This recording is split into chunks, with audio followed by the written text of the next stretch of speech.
At first, everything seemed perfect. Ngozi was efficient, polite, and always attentive to the girls. The Oluwa household, once a rush of chaos, now felt organized and calm. Daniela and Maya appeared happier, and Adeolu and Tola enjoyed their newfound balance. But while the parents were busy appreciating the changes Ngozi brought, Daniela, the eldest daughter, was noticing things that made her uneasy. Daniela had always been a light sleeper. Her family often joked about how even the sound of a pin dropping could wake her. This sensitivity wasn't just physical, it also had vivid dreams that more often than not seemed to carry meaning. Tola often called it an overactive imagination, but Daniela believed her dreams were more than that. One night, Daniela woke up around midnight, her throat dry. She slipped out of the bed and paddled quietly to the kitchen for a glass of water. As she filled the cup, a faint sound caught her attention, whispering. The sound was faint but distinct, like someone speaking rapidly and low. Daniela froze, her heart pounding. She followed the noise to the living room where the faint glow of a candle shined. Hiding behind the doorway, she peeked into the room. There, seated cross-legged on the floor, was Ngozi. She was speaking in a language Daniela didn't understand. Her hands clasped tightly as if it's in prayer. The air felt heavy and Daniela's skin prickled with unease. Without making a sound, Daniela backed away and hurried to her room, her mind racing. The next morning, Daniela hesitated before telling her mother, "Mommy, I saw something strange last night." She began consciously. "What is it this time, Daniela? Another one of your dreams?"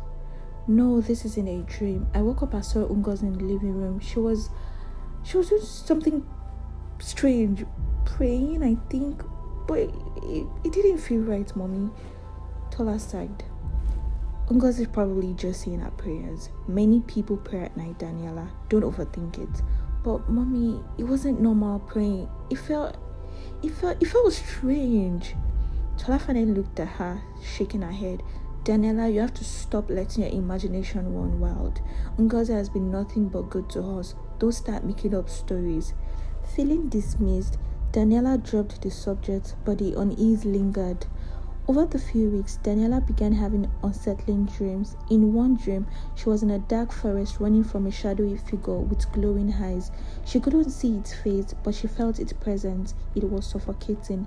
In another dream, she was standing in the living room, staring at Ngozi, who was holding Maya. Ngozi smiled, but her teeth were sharp, almost like wolf-like, and her eyes glowed red. "She's mine now," Ngozi whispered in the dream, her voice echoing.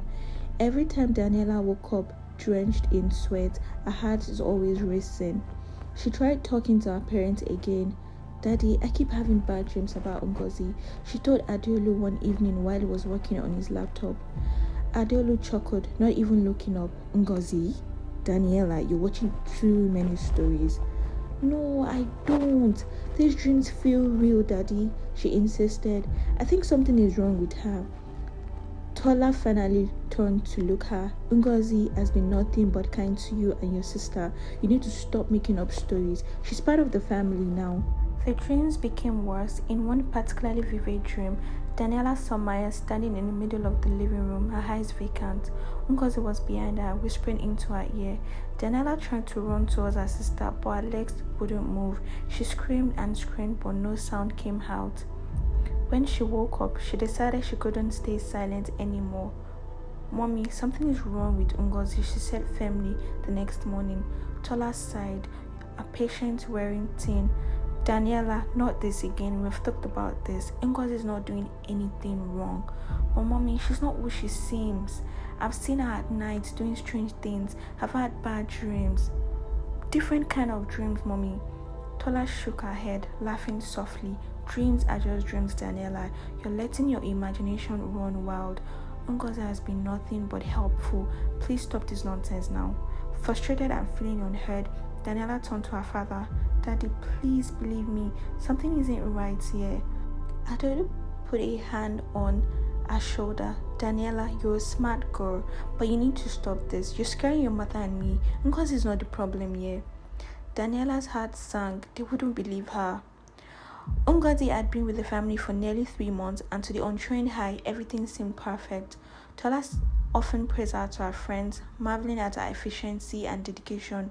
But Daniela, the eldest daughter, remained uneasy.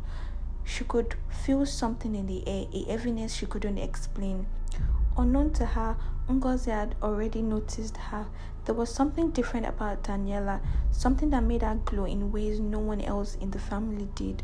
Ngozi saw it every time Daniela walked into a room, an aura that shimmered faintly but unmistakably, visible only to those with spiritual eyes. To Ngozi, Daniela wasn't just another child, she was a beacon, a chosen one. Late one night, Daniela had a bad dream come through again, dreams of a shadowy figure standing over her, whispering words she couldn't understand. This time, the figure had reached out, trying to touch her forehead. Also in the dream, she saw Daniela chanting, her voice low and melodic, her eyes glowing faintly in the dark. In her hand, she held a piece of cloth, one that Daniela immediately recognized. It was her school uniform. Daniela woke up immediately. She was confused about what the dream meant and started feeling scared. The next morning, she tried talking to her parents again. Mommy, Daddy, I saw Ngozi doing something strange again last night in my dream, she began. Tola groaned, placing her toast down. Daniela, not this again, please. You need to stop this nonsense now. But Mommy, she had my uniform. She was chanting. Adeolu laughed. Maybe she was praying for your success. Besides, it's a dream. It wasn't like that. Daniela snapped. It was scary and... Enough! Tola said, her voice sharp. Ngozi has been nothing but kind to us. This constant suspicion of yours needs to stop now. No word from you. Daniela turned to Maya, her younger sister. Maya, you believe me, right? Don't you? Maya hesitated, glancing at her parents. I believe you, Daniela, she whispered. That evening, Daniela was in her room, sketching absent-mindedly, when she heard a soft knock on her door. Before she could respond, the door creaked open and Ngozi stepped inside, her expression calm and warm. Daniela, Ngozi said, her voice soothing, can I talk to you? Daniela's stomach tightened. What do you want? Ngozi closed the door behind her and sat on the edge of Daniela's bed. You're special, you know that. Daniela frowned. What do you mean? Ngozi leaning closer. There's a light inside of you, a power that very few people have. I can see it, Daniela, and it's beautiful, but that light needs guidance. What are you talking about? Daniela asked, her voice trembling. Ngozi smiled. I belong to a group of women who nurture girls like you. We help them unlock their full potential. They are hidden gifts. You could be so much more than you are now, Daniela. Don't you want that? Daniela's heart started pounding. No, she said firmly. Ngozi smiled, flattered. You don't understand. This is an opportunity, a gift from me. I said no, Daniela shouted. Ngozi's eyes darkened, her voice dropping to a cold whisper. You're making a mistake. I hope you know that. The next morning, Daniela and Maya comforted their parents. Mommy, Daddy, you have to listen to us this time, Daniela said, her voice firm but desperate. Daniela, if this is about Ngozi again, Tola began, but Daniela interrupted. She tried initiating me to join a group. Daniela shouted, she's doing something to this house, to us. You have to believe me. Adelu frowned. Daniela, this obsession has gone too far. Ngozi has been nothing but kind to us. What are you saying? This is ridiculous. The next morning, Daniela had had enough. She began to beg her parents to fire Ngozi. They needed to send her away. But when Tola and Adeolu confronted Ngozi, she was calm and collected. These children have been accusing me of the strangest things, Ngozi said, her voice soft and apologetic. I think they may be watching too much scary movies, sir. Tola and Adeolu nodded, comforted by her explanation. Daniela and Maya were devastated. But that night, Ngozi revealed her true self to Daniela. As Daniela lay in bed, the air in the room grew cold. A shadow appeared in the corner, growing large and darker until Ngozi stepped out of it. Her eyes glowed red and her smile was a twisted, monstrous thing. You will join me, Daniela, Ngozi said, her voice echoing unnaturally, one way or the other. Daniela clutched her holy book, her hands trembling. You can't touch me. God is with me. Ngozi laughed, a chilling sound that made Daniela's skin crawl. Let's see how long your faith will protect you. As Ngozi melted back into the shadow, Daniela knew the battle was far from over. She held Maya close that night, praying for strength, knowing they were facing something far more dangerous than they could ever imagined. The tension in the house had reached a breaking point. Daniela and Maya were constantly on the edge, every move shadowed by fear. Meanwhile, their parents, oblivious to the true danger, still dismissed their warnings about Ngozi. But everything changed when Grandma Murayo arrived. Murayo was a woman of unwavering faith, her life built on prayers and spiritual discernment. She was known in the family as someone deeply connected to God, often receiving dreams and visions that guided them through difficult times. The moment she stepped into the house, she paused, expression darkening. "This house," Murayo muttered, her voice low but firm. "Something is not right here." Tola waved it off with a chuckle. "Mama, you've just arrived. Let me make you some tea and..." But Murayo raised a hand, silencing her daughter-in-law. "We'll talk later." Her eyes scanned the living room, lingering on the kitchen door. Later that night, Murayo was sitting in the living room, a holy book opened on her lap, when Daniela consciously approached her. The girl had been hesitant to share affairs with anyone outside her immediate family, but something about Grandma's presence made her feel safe. "Grandma," Daniela whispered. Murayo looked up, her kind eyes meeting Daniela's troubled gaze. "Yes, my love." Daniela hesitated, tears welling up in her eyes. "There's something wrong with Ngozi." Murayo's expression hardened, but she remained calm. "Come, child, sit with me and tell me everything." And Daniela did. She poured out all the things she had kept inside, the strange nightmares, Ngozi's nighttime activities, the suffocating feeling of a dread but hangover in the house. As she spoke, Murayo listened intently, her face glowing more serious with each word. When Daniela finished, Murayo placed a reassuring hand on her granddaughter's shoulder. "You're a brave girl, Daniela, but you're also right. What you're feeling is not just your imagination." That night, as the house slept, Maria knelt by her bed, praying. She asked God for wisdom and protection over her family, especially her granddaughters. Exhausted, she eventually lay down, but her sleep was far from peaceful. In her dream, she found herself standing in the family's living room. The space was dark and cold, shadows dancing unnaturally on the walls. At the center of the room sat Ngozi, her face obscured by her aura not welcoming. Surrounding her were figures cloaked in darkness, their features unrecognizably, but their presence unmistakably evil. Ngozi turned to face Murayo, her eyes glowing an unnatural red. "You can't stop me, old woman," she hissed. "This house is mine. I'm in control." But Murayo stood firm, clutching her holy book in her hand. "The Lord rebuke you," she said, her voice steady and filled with authority. The shadows recoiled, whispering as if in pain. The dream shifted, and Murayo saw Daniela standing in a bright, glowing light. Ngozi was reaching out to her, but every time she tried to touch the girl, the light grew stronger, pushing her back. When Murayo woke up, her heart was pounding, but her resolve was unshaken. She now knew the truth. The next morning, Murayo called Tola and Adulu into the living room. Dalena and Maya sat close by, their eyes filled with a mix of fear and hope. "There's a darkness in this house," Murayo began, her tone grave, "and it's how to that maid you brought into your home." Adolu frowned. "Mama, with all due respect, I've been over this. Ngozi has been blessing to us." "A blessing?" Mariah interrupted, her voice raising. "A blessing does not come with nightmares and fear. A blessing does not choke your daughter in the night or mark her for destruction." Tola glanced nervously at Adolu. "Mama, are you saying you believe Ngozi's stories? That Ngozi is some kind of witch?" Mariah didn't flinch. "I'm saying that God has revealed to me the truth about this woman. She's not what she seems, and if we don't act quickly, this family will suffer greatly." Danella clung to her grandmother's hand. "Please, Daddy, please believe us." But Adolu shook his head. "Mama, I think you're letting your faith cloud your judgment. Ngozi has done nothing but help us." "Enough," Mariah's voice boomed, silencing the room. "If you won't take this seriously, then I will handle it myself."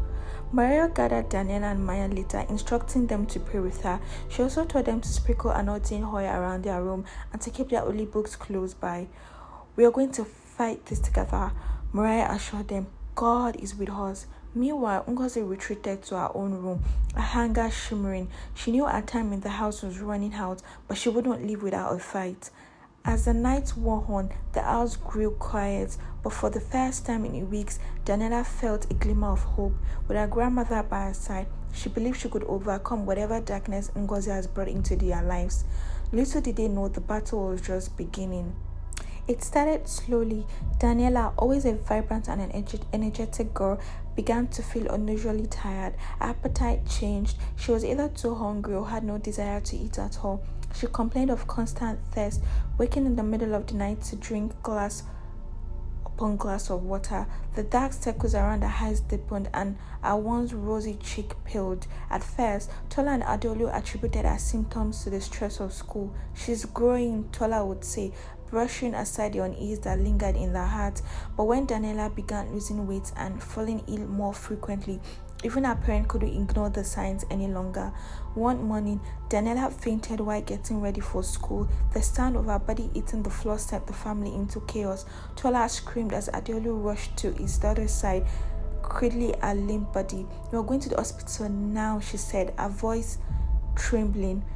Ngozi stood silently in the corner, her expression unreadable, but her eyes flickered with something dark and unspoken, but she quickly masked it with concern.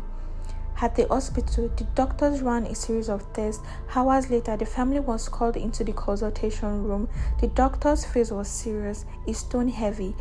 "Daniela has diabetes," he said. "Her pancreas isn't producing enough insulin, which is why she's been experiencing these symptoms." Tola's hand flew to her mouth. "Diabetes? But she's so young, doctor." "It's uncommon, but not unheard of," the doctor replied. "She will need insulin shots to manage her condition. With proper care, she can still live a normal, full life." Adeolu clenched his fist, his jaw tightening. How did this happen? She was perfectly healthy before. The doctor could only offer a sympathetic shrug. "Sometimes this thing develops suddenly.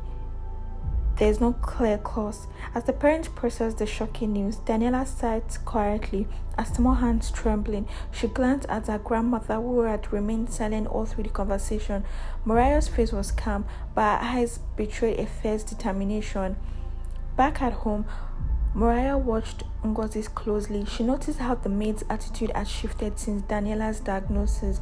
Ngozi seemed more relaxed, even smoked as she had accomplished something significant.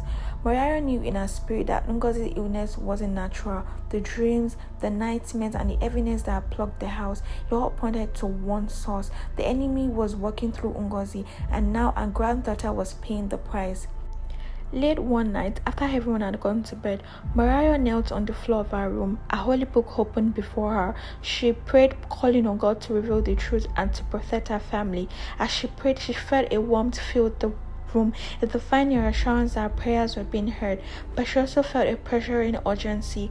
Ngozi had to leave, and that was soon. The next morning, Mariah called Tola and Adeolu into the living room.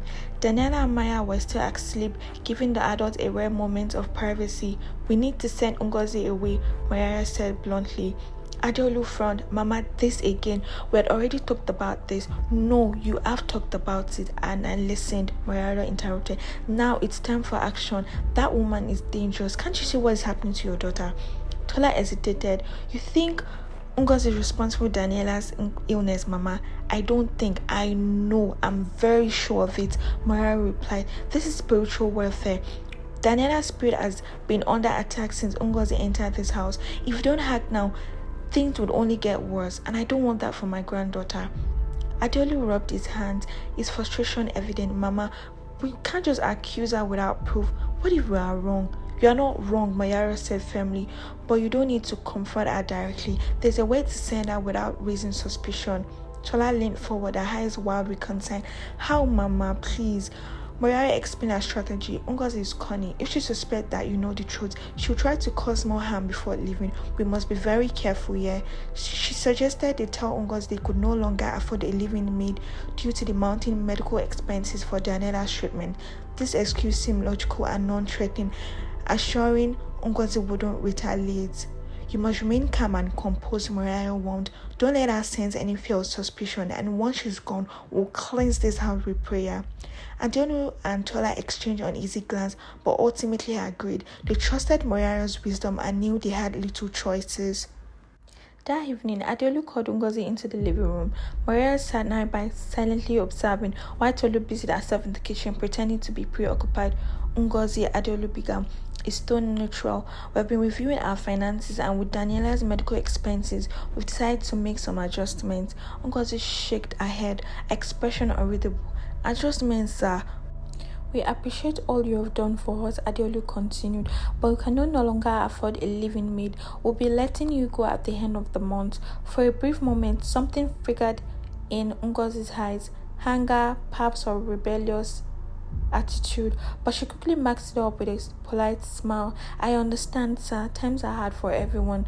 Mariah didn't miss the tension in Ngozi's composure. She knew the maid wasn't fooled, but she would say nothing, silently praying for divine protection over the family. As days passed, Ngozi's behavior grew more unsettling. She moved through the house with a wild silence, her gaze lingering on Dahlia for too long. Around midnight, Mariah woke up with a start. She felt an aggressive presence in the house, as if something dark was making its last attempt to exert control. She grabbed a holy book and began to pray aloud, her voice steady and unwavering. The next morning, Ngozi left without a word, a suitcase in her hand. As soon as Ngozi was gone, Maria led the family in a powerful prayer session. They anointed every corner of the house with oil, rebuking any lingering darkness in God's name. Let her return to the home, Maria declared, her voice filled with certainty. But the battle isn't over. We must continue to pray for Daniela's healing. Over the weeks that followed, Daniela's health stabilized. While she still needed insulin, her energy began to return. And the nightmare says, Tola and Adolo began more attentive to their daughters, finally understanding the importance of spiritual discernment. Mariah stayed with the family for several more months, continuing to pray and guide them. Her faith became a cornerstone for the household, a reminder that even in the darkest moment, light could still prevail. And though the scars of their ordeal remained, the family knew they had given a second chance, a chance to rebuild, to heal, and to trust in the power of faith. Life gradually returned to a semblance of normalcy in the household after Ngozi's departure. The aggression darkness that lingered in every corner seemed to have lifted, replaced by a warmth the family hadn't felt in a long time. For the first time in a long while, the house was filled with laughter, conscious but genuine, and a sense of hope began to bloom. Yet, the marks of the storm were still evident. Daniela, despite her cheerful presence, carried a burden that seemed too heavy for her young shoulder. Every morning and evening, she sat quietly as her mother or father administered her insulin shot. She had grown accustomed to the ritual, but it didn't make it any less painful, physically and emotionally. In her quiet moments, Daniela often found herself thinking about life she had before the illness.